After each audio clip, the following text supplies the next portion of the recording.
Welcome back to Property Deconstructed. I'm Mark Errichiello. We're here to share collective wisdom of all things property and real estate with the listeners, here for podcast and videocast as well, and returning guests, continuing our episode with Mr. Randolph Clements from Raine&Horne Victoria, Master Franchisor of Raine&Horne Victoria and Managing Director, and my father again, Tony Errichiello, veteran, can I use the word veteran real estate agent? In age, yes. Yes, in age and wisdom, and two, have been large influence in my life and career and training as well. So welcome back, guys. Mark, I thought you wouldn't have gone on the old and veteran experience. I mean, I'm a like young man. Wine matures. My father recently passed away at 104 years of age. So you are very young. Bless his soul. He was on zero medication. He just happened to lose his balance and fall, and had an operation, and he passed away. So at my age, I'm still a young man. But anyway, thanks for having us again. Oh, welcome, man. It was a remarkable man, and seeing his strength, and I was fortunate to see how well he was as well at 104. So it's fantastic. So yes, we talked about changes in real estate and foundations in real estate. I guess putting it into practice in the current market and outlook. We can start with yourself again, Randolph, for how you see the current state of the market and outlook for 2024. And we've got so many things have happened in the last year. You've had 13 interest rate rises, land tax increases, Victorian legislation for investors and property owners, housing affordability, lots of things to discuss. So your perspective, and then we'll get Tony to share as well. Yep. Well, talking about the interest rate rises and all the electricity prices and all the other expenditures all the other expenses that have risen, I will take a leaf out of my father's book again, where he always told me, he said, son, he said, split up your money in 33 1/3%, save it, put it in the bank. 33 1/3% go and pay your expenses, and 33 1/3% go and have a good time. If your expenses are more than 33 1/3%, have a look at them. You might have to cut back.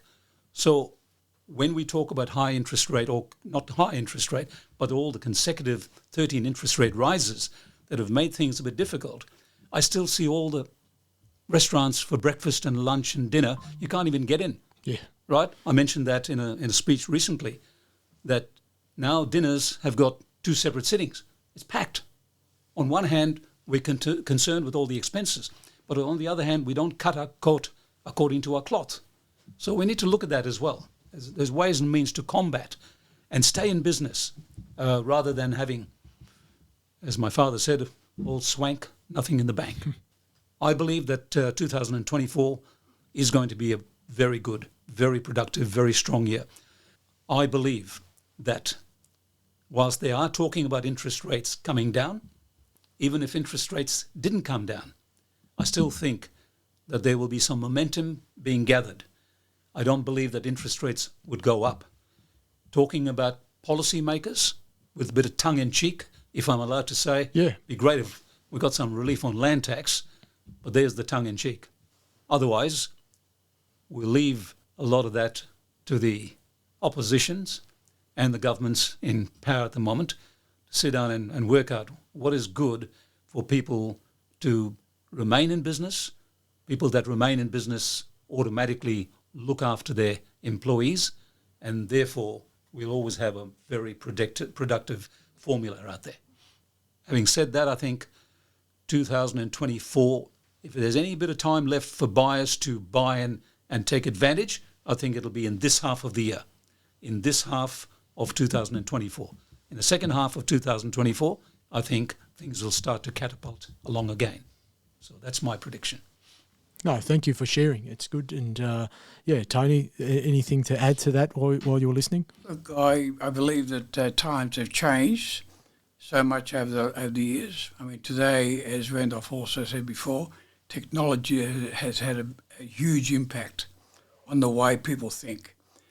In the past, people would take a long time to react to certain events. Today, technology, it's in their face every morning. Every day changes their attitude.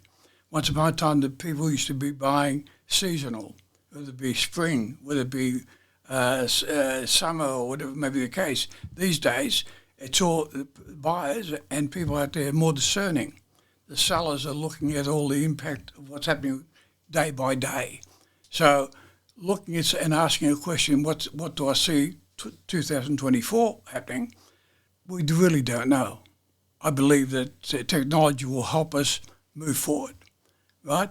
The policy makers you're talking about, unfortunately, you have got one that supports the people that are working hard and are actually saving and investing, and then they're looking at helping the people that are not productive, right, at the cost of the ones that are doing the hard work, right?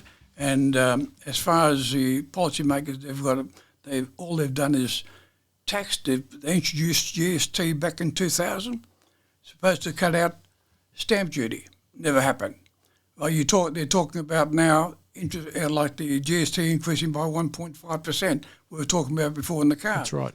I mean, if they do that, they're not going to cut out any tax. It's just added tax. Change of government happens. Policymakers don't give a damn. I can tell you now. I've been involved in politics, so I keep a very close eye to politics. And and technology, our lives are run by news.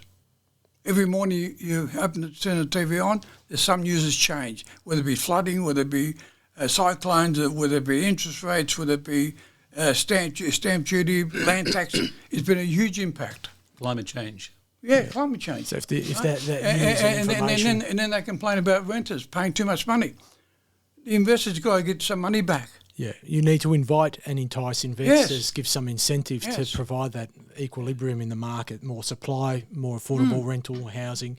The ideas of increasing GST slightly was some real estate industry research that was produced to suggest 1.5% increase, share it on a federal level, everyone pays an increased contribution, and remove your stamp duty or land tax.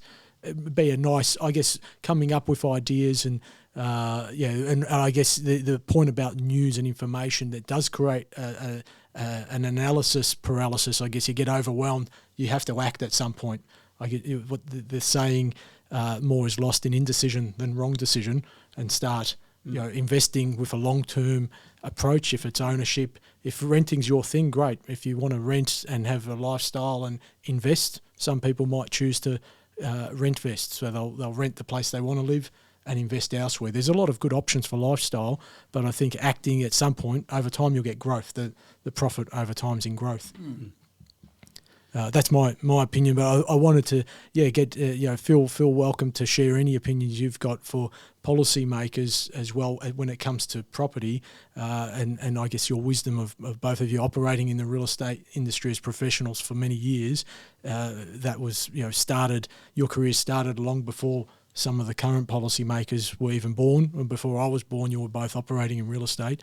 That sort of wisdom of what you've seen work in government and economy and not work would be great. Happy to let Tony make all the comments on politics. I was always taught two things: very conservative on religion, comments on religion, and politics. We deal with people that in our network, in our communities, right geographically right across Victoria, that have a variety of opinions for and against. Finally, when we get to the polls, that's when we cast our vote. So, having said that, I said earlier on, it'd be nice to have some relief on land tax. Yes. And if they're talking about people that have never paid land tax before, and they're talking about them paying land tax as well, I think that would be a real blow to many of them. Well, that's still good advice and opinion shared, rather than getting caught up in the arguments for and against, and the energy can be put into business and life. Yeah. So certainly I think this year will be interesting, and hopefully we've come to that balance with interest rate rises, possibly a bit of a decrease, but there's already a sentiment of people feeling like we've come to that bottom of that bell curve, and population migration coming back in is a positive thing. Domestic demand as well. My concern with migration is that if we've got a rental crisis here in this country, and we're bringing record numbers of people in. These new arrivals all need accommodation. And what ends up happening, the people that are already here have to compete against all the new arrivals, which then eventually pushes up rentals. Not only does the demand go up, but the supply is not there. We've got local councils making it very difficult for developers to get permits through for an extra story or 2 stories, right? Sensible development. Sensible development. As long as they conform and it's safe and it's secure building, they should let it go through. But we have people in council that get personally involved, knocking back a lot of developments. Yeah, so there's too many levels of regulation over something something that's needed in this crisis is right now more development, more social housing, more private sector housing, and then there will be supply for the new migrants and domestic renters as well. We look at some of the properties that are built on cliff tops in Europe. We often wonder how did they build them there? How did they get there? It's a wonder. Yeah, it's a wonder. All right, I believe in safe and secure building, right? Good engineering, good architecture, no question. But there is too much control about how many apartments you can put up in a development. Yes. Especially now when we've got more immigration coming in and we need more housing. But it's all hope back because each council has got its own policies. It should be run by state government. As far as development approvals and infrastructure, planning, Victoria right? planning. Because the whole thing is each council has got their own hobby or what they support, what they don't support. One place will allow 10 stories, the other one will say 2 levels. Yeah, and influenced by current ratepayers. Yeah. It's So the whole thing is that that's got to change to become more uniform. Even though you've got the Melbourne planning. Yes. That's why people then have to go to VCAT. Adds to the cost again. Costs that pass on to the buyer and the renter at the end of the day. You can't hold it all as the developer. So the whole thing is that it's got to be more centrally controlled. Yes.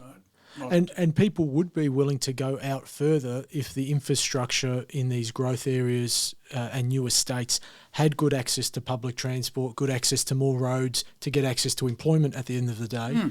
And contribute to your economy and taxes, which will help develop more services. But that's just not there. The investment's not there in the infrastructure. So talking about infrastructure in growth areas needed, but even in metro areas, we do see, and you mentioned earlier about good, sensible development getting held up in local council level through to VCAT. I've known developers that have been clients that have good, sensible development in certain suburbs around Victoria that they're here in a housing crisis and rental crisis, ready to build, develop and provide housing to renters and home buyers that are affordable in good metro areas. We're at an all-time low with listings for sale. In the last 5 years, it's been decreasing. So demand is high and new migration coming. You would think there'd be a faster track way of approving sensible development that can't be objected. Reasonable objections just can't fly to VCAT. Is that probably a common feeling across the industry with vendors and developers? Yeah, I think so. I think, like I said earlier on, sometimes local council take it on too personally and knock a lot of these developments back, make it extremely difficult. When the developer is looking at his yield, he's looking at the streetscape as well, because he wants the development to look sharp, look modern, and provide good accommodation. We've got areas up and down Sydney Road in Coburg where we have heritage societies concerned about the heritage, because some buildings have been there for 120 years. Yeah. Well, the whole of Sydney Road, Coburg and Brunswick, has been there for 120 years. 200, yeah. So you may as well not develop that at all. Yes. But whilst we've got a rental crisis, I'm saying that we should be a little bit more considerate and a bit more lenient, as long as the structure is secure, well engineered, well architectured, right? We're in a phase at the moment that we should be encouraging development, especially when we're talking about greater immigration into this country. Yes, and growing families domestically as well. Otherwise, what's going to happen is rents are going to continue going up. And all of these people that the government is saying they want to protect, they want to look after, they want to make things a bit cheaper, yes, by way of words. But otherwise, in actual action, what happens is that they end up paying more rent, they're paying more electricity, right? So if there's it all sounds good in the speech, yeah. when the reality is they're copying it up the rectum. Yeah, and less developers or less investors getting involved because there's no incentive or too much punishment. If the yield is not there, what's the point in them sticking their necks out at the moment?